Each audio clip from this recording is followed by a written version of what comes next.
ಕರ್ನಾಟಕ ಬೀದಿ ಬದಿ ವ್ಯಾಪಾರಿ ಭಾಲ್ಕಿ ತಾಲೂಕಾ ವತಿಯಿಂದ ಇಂದು ಈ ಪ್ರೆಸ್ ಮೀಟಿಂಗ್ ಹೇಳೋದ ಉದ್ದೇಶ ಏನಂತಂದರೆ, ಪ್ರೆಸ್ನಲ್ಲಿ ಬರೋದ ಉದ್ದೇಶ ಏನಂತಂದರೆ, SP ರಾಜಶೇಖರ್ ಅಣ್ಣವರಿಗೆ ತಾವು ಕ್ರಿಶ್ಚಿಯನ್ ಒಂದು ಜನಾಂಗಕ್ಕೆ ಸೇರಿರ್ತಕ್ಕಂಥ ಒಬ್ಬ ರಾಜಕೀಯ ವ್ಯಕ್ತಿ ಒಳ್ಳೆಯ ರೀತಿಯಿಂದ ಈ ಜನಾಂಗಕ್ಕೆ ಮತ್ತು ಎಲ್ಲ ಜನಾಂಗಕ್ಕೆ ಸವಲತ್ತನ್ನು ತಲುಪಿಸಿಕೊಟ್ಟಿರ್ತಕ್ಕಂಥ ಒಬ್ಬರು SP ರಾಜಶೇಖರ್ ಅವರಿಗೆ MLCಯನ್ನು ಯಾಕೆ ನಾವು ಹೇಳುತ್ತಿದ್ದೇವೆ ಅಂದರೆ, MLC ಯಾಕೆ ಮಾಡಬೇಕು ಅಂತ ಹೇಳ್ತೀವಿ, ಒಳ್ಳೆಯ ವ್ಯಕ್ತಿ ಹೊಂದಿರತಕ್ಕಂಥ ರಾಜಶೇಖರ್ ಅಣ್ಣವರಿಗೆ ನಾವು ಯಾಕೆ ಹೇಳ್ತಿದ್ದೇವೆ ಅಂತಂದ್ರೆ, ಬಾಲ್ಕಿ ತಾಲೂಕಾದಲ್ಲಿ ನಮಗೆ ಬಹಳಷ್ಟು ಸಲ ಬೀದಿ ಬದಿ ವ್ಯಾಪಾರಿಗೆ ಯಾರೂ ನಮ್ಗೆ ಸಪೋರ್ಟ್ ಕೊಟ್ಟಿಲ್ಲ.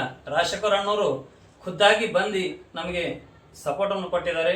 ಅವರಿಗೆ ಸರ್ಕಾರಕ್ಕೆ ಮತ್ತು ಸಚಿವರಿಗೆ ತಿಳಿಸುವುದ ಕಾರಣ ಏನಂತಂದ್ರೆ, ಅವರಿಗೆ ಈ ಒಂದು ಕ್ರಿಶ್ಚಿಯನ್ ಜನಾಂಗಕ್ಕೆ ಸೇರಿರ್ತಕ್ಕಂಥ ರಾಜಶೇಖರ್ ಅಣ್ಣವರಿಗೆ MLCಯನ್ನು ಮಾಡಬೇಕಂತಂದು ನಮ್ಮ ಕರ್ನಾಟಕ ಬೀದಿ ಬದಿ ವ್ಯಾಪಾರ ವತಿಯಿಂದ ನಾನು ಇವತ್ತು ಕೂಡ ನಮ್ಮ ರಾಜ್ಯಾಧ್ಯಕ್ಷರಿಗೆ ಬೆಂಗಳೂರಿನಲ್ಲೇ ಮಾತಾಡಿದ್ದೀನಿ. ಅಣ್ಣವರು SP ರಾಜಶೇಖರ್ ಅಣ್ಣವರು ಇವರಿಗೆ MLC ಸೀಟ್ ಸಲುವಾಗಿ ತಾವು ಸರ್ ಅವರಿಗೆ ಸಪೋರ್ಟ್ ಮಾಡ್ಬೇಕಂದಿದಾಗ ಹೇಗೆ ಮಾಡ್ಬೇಕಪ್ಪ ಅಂತಂದು ಒಂದು ಮಾತು ಕೇಳಿದಾಗ ಅವರು ನಮಗೆ 24 hours ಬೀದಿ ಬದಿ ವ್ಯಾಪಾರಿಗೆ ಬಾಲ್ಕಿಯಲ್ಲಿ ಏನೇ ಒಂದು ಸಮಸ್ಯೆ ಬಂದಾಗ ನಮ್ಮ ಹಗಲಿರುಳು ಅವರು ಒಂದು ನಮ್ಮ ಜೊತೆ ಇದ್ದು ಕೆಲಸ ಮಾಡಿಕೊಡ್ತಾರ. ಅಂತ ಒಂದು ವ್ಯಕ್ತಿಗೆ ನಾವು MLC ಯಾಕೆ ಮಾಡಬಾರ್ದು ಅಂತ ನಮ್ಮ ಮನಸ್ಸಿನಲ್ಲಿ, ನಮ್ಮ ಬೀದಿ ಬದಿ ವ್ಯಾಪಾರಿ ಕಡೆಯಿಂದ ನಮ್ಮ ಜನಾಂಗ ಕಡೆಯಿಂದ ಕೂಡ ಈ ಒಂದು ವಿಚಾರ ಬಂದಿದೆ. ಇವರಿಗೆ MLC ಸೀಟನ್ನು ತಾವು ಸರ್ಕಾರ ಇದಕ್ಕೆ ಎಚ್ಚರಗೊಳಿಸಿಕೊಂಡು ತಾವು ಈ ಒಂದು ರಾಜಶೇಖರ್ ಅಣ್ಣವರಿಗೆ MLCಯನ್ನು ಮಾಡಬೇಕಂತಂದೇ ನಮ್ಮ ಕರ್ನಾಟಕ ಬೀದಿ ಬದಿ ವ್ಯಾಪಾರ ಬಾಲ್ಕಿ ವತಿಯಿಂದ ನಾನು ಸಿದ್ದರಾಮಯ್ಯ ಬಾಬಯ್ಯ ಸ್ವಾಮಿ ನಾನು ಅವರಿಗೆ ಕೇಳಿಕೊಳ್ಳುತ್ತಿದ್ದೇನೆ. ಕರ್ನಾಟಕ ಪ್ರದೇಶ ಕಾಂಗ್ರೆಸ್ ಸಮಿತಿ ಬೀದಿ ವ್ಯಾಪಾರದ ಜಿಲ್ಲಾ ಅಧ್ಯಕ್ಷ ಆದಂಥ ಪುಟ್ಟರಾಜ್ ಹಳ್ಗೆ ನಾವು ಪೇಪರ್ ಮುಖಾಂತರ ಪತ್ರಿಕಾ ಮುಖಾಂತರ ಬರೋದು ವಿಶೇಷ ಏನಂದರೆ, ನಾವು SP ರಾಜಶೇಖರ್ ಅಣ್ಣವರು ಬೀದರ್ ಜಿಲ್ಲೆಯಿಂದ ಅವರಿಗೆ MLC ಕೊಡಬೇಕಂಥೇಳಿ ಈ ಪೇಪರ್ ಮುಖಾಂತರವಾಗಿ ಬರ್ತಾಯಿದ್ದೀವಿ. ಆಮೇಲೆ ನಮ್ಮ ಮಲ್ಲಿಕಾರ್ಜುನ್ ಖರ್ಗೆ ಅವರಿಗೆ ಮನವಿ ಮಾಡೋದು ಏನಂತಂದರೆ, SP ರಾಜಶೇಖರ್ ಅಣ್ಣವರಿಗೆ ಬೀದರ್ ಜಿಲ್ಲೆ ವತಿಯಿಂದ ಅವರಿಗೆ MLC ಮಾಡಬೇಕಂಥೇಳಿ ನಾವು ಮನವಿ ಮಾಡ್ತಾಯಿದ್ದೀವಿ. ಸುಮಾರು 30 ವರ್ಷದಿಂದ ಯಾವುದೇ ಕ್ರಿಸ್ತ ಸಮಾಜಕ್ಕೆ ಯಾವುದೇ ರೀತಿಯಿಂದ ದುಡಿತಕ್ಕಂಥ ಯಾವುದೇ ಸವಲತ್ತುಗಳು ಮುಟ್ಟಿಲ್ಲ. ಆ ರೀತಿಯಿಂದಲೂ ನಾವು ಬರೋ ಕಾರಣ ಏನಂದರೆ, SP ರಾಜಶೇಖರ್ ಅವರಿಗೆ MLC ಕೊಡಬೇಕಂತೇಳಿ ನಾವು ಒಂದು ಮನವಿ ಮಾಡ್ತಾಯಿದ್ದೀವಿ. ಆಮೇಲೆ ನಮ್ಮ DK ಶಿವಕುಮಾರ್ ಸಾಹೇಬ್ರಿಗೂ ಕೂಡ ಮನವಿ ಮಾಡ್ತಾಯಿದ್ದೀವಿ. ಬೀದರ್ ಜಿಲ್ಲೆಯಿಂದ SP ರಾಜಶೇಖರ್ ಅವರಿಗೆ ಮುಖ್ಯಮಂತ್ರಿ ಸಾಹೇಬರಿಗೆ ಅವರಿಗೆ MLC ಮಾಡಬೇಕು ನಮ್ಮ ಬೀದರ್ ಜಿಲ್ಲೆಯಿಂದ ಅಂಥೇಳಿ ನಾವು ಮುಖ್ಯಮಂತ್ರಿ ಸಾಹೇಬರಿಗೆ ಮನವಿ ಮಾಡ್ತಾಯಿದ್ದೀವಿ. ಆಮೇಲೆ ನಮ್ಮ ಜಿಲ್ಲಾ ಉಸ್ತುವಾರಿ ಸಚಿವರು ಇರ್ತಕ್ಕಂಥ ಈಶ್ವರ್ ಖಂಡ್ರೆ ಅವರಿಗೂ ಕೂಡ SP ರಾಜಶೇಖರ್ ಅಣ್ಣವರಿಗೆ MLC ಮಾಡಬೇಕಂತೇಳಿ ಮನವಿ ಮಾಡ್ತಾಯಿದ್ದೀವಿ. ಸುಮಾರು 30 ವರ್ಷದಿಂದ ಅವರು ಒಂದು ಕಾಂಗ್ರೆಸ್ ಕಾರ್ಯಕರ್ತೆಯಾಗಿ ಒಂದು ಯೂತ್ ಕಾಂಗ್ರೆಸ್ಸಲ್ಲಿ ಕೂಡ ಅವರು ಸುಮಾರು ವರ್ಷದಿಂದ ಕೆಲಸ ಮಾಡ್ಕೊಂಡು ದುಡಿಮೆ ಮಾಡ್ಕೊಂಡು ಅವರು ನಮ್ಮ ಪಕ್ಷದಲ್ಲಿ ಬಂದಿದ್ದಾರೆ.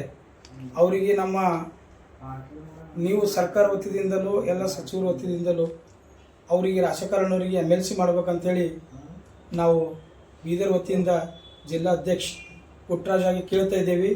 ಬೀದರ್ ಜಿಲ್ಲೆ ರಹೀಮ್ ಖಾನ್ ಸಾಹೇಬ್ರಿಗೆ ನಾವು ಮನವಿ ಮಾಡೋದು ಏನಂದರೆ, ನಮ್ಮ ಕ್ರಿಶ್ಚಿಯನ್ ಕಮಿಟಿಗೆ ಯಾವುದೇ ರೀತಿಯಿಂದಲೂ ಇಲ್ಲಿ ತನ ಏನೂ ಇದು ಆಗಲಿಲ್ಲ.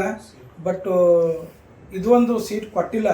ಇವಾಗ SP ರಾಜಶೇಖರ್ ಅಣ್ಣವರಿಗೆ ಕ್ರಿಶ್ಚಿಯನ್ ಕಮಿಟಿನಿಂದ ಅವರಿಗೆ MLC ನಾಮಿನೇಟ್ ಮಾಡಬೇಕಂತೇಳಿ ನೀವು ಮನವಿ ಮಾಡ್ತಾಯಿದ್ದೀವಿ. ಆಮೇಲೆ ನಮ್ಮ ಹುಮ್ನಾಬಾದ್ ತಾಲೂಕಾ ಶ್ರೀ ರಾಜಶೇಖರ್ ಪಾಟೀಲ್ ಅವರು ಮಾಜಿ ಮಂತ್ರಿಯವರು ಅವರಿಗೂ ಕೂಡ ನಾವು ಮನವಿ ಮಾಡ್ತಾಯಿದ್ದೀವಿ. ನಮ್ಮ ಬೀದರ್ ಜಿಲ್ಲೆ ವತಿಯಿಂದ ರಾಜಶೇಖರ್ ಅಣ್ಣವರಿಗೆ MLC ಮಾಡಬೇಕಂತೇಳಿ ನಾವು ಕ್ರಿಶ್ಚಿಯನ್ ಕಮಿಟಿದಿಂದ ಆಲ್ರೆಡಿ ನಾವು ಎಲ್ಲ ಕಡೆ ಇದು ಮಾಡಿದ್ದೀವಿ. ಒಂದು ಮಾಡಬೇಕಂತೇಳಿ MLC ಮಾಡಬೇಕಂತೇಳಿ ನಾವು ನಿಮ್ಮನ್ನು ಮನವಿಯಾಗಿ ಕೇಳ್ತೀವಿ. ನಾನು 2 ಮಾತನ್ನು ಆಡಿ ಮುಗಿಸ್ತೀನಿ. ಜೈ ಕಾಂಗ್ರೆಸ್, ಜೈ ಜಿಲ್ಲಾ ಉಪಾಧ್ಯಕ್ಷ ಬೀದಿ ಬದಿ ವ್ಯಾಪಾರಿದ ಜಿಲ್ಲಾ ಉಪಾಧ್ಯಕ್ಷ ಆದ ಪೇಪರ್ ಮೀಟಿಂಗ್ನಲ್ಲಿ ಮಾತಾಡ್ತಾ ಇದ್ದೇನೆ.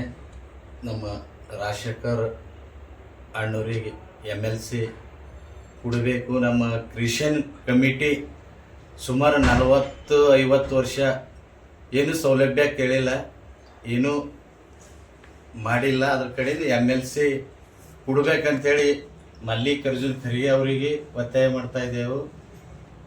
ಹಾಗೂ ಈಶ್ವರ್ ಖಂಡ್ರೆ ಅವರಿಗೆ ಮನವಿ ಮಾಡ್ತಾ ಇದ್ದೆವು. ರಾಜಶೇಖರ್ B ಪಾಟೀಲ್ ಹುಮ್ನಾಬಾದ್ ಮಾಜಿ ಸಚಿವರಿಗೂ ನಮ್ಮ ಕ್ರಿಶ್ಚಿಯನ್ ಜನರು ಸುಮಾರು 60 ವೋಟರ್ಸ್ ಇದ್ದೆವು.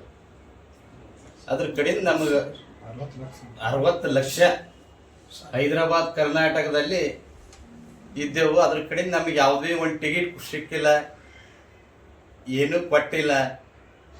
ಏನೇ ನಾವು ಸೌಲಭ್ಯ ಕೇಳತ್ತರ ನಮ್ಗೆ SC ಕೋಟದಾಗ ಬರ್ತದಂತಾರ, ನಮ್ದು SCದಾಗ ಬರಲ್ಲ, ನಾವು ಮೈನಾರಿಟಿದಾಗ ಬರ್ತೇವೆ. ನಮಗೆ MLC ಈ ಸಾರಿ ಮಾಡಬೇಕು ಅಂತೇಳಿ ಒತ್ತಾಯ ಮಾಡ್ತಾ ಇದ್ದೆವು. ಈಶ್ವರ್ ಖಂಡ್ರೆ ಅವರಿಗೆ, ರಾಜಶೇಖರ್ B ಪಾಟೀಲ್ ಅವರಿಗೆ, ಮಲ್ಲಿಕಾರ್ಜುನ್ ಖರ್ಗೆ ಅವರಿಗೆ, DK ಶಿವಕುಮಾರ್ ಅವರಿಗೆ ನನಗೆ ಮಾತಾಡಕ್ಕೆ ಅವಕಾಶ ಕೊಟ್ಟಿದ್ದು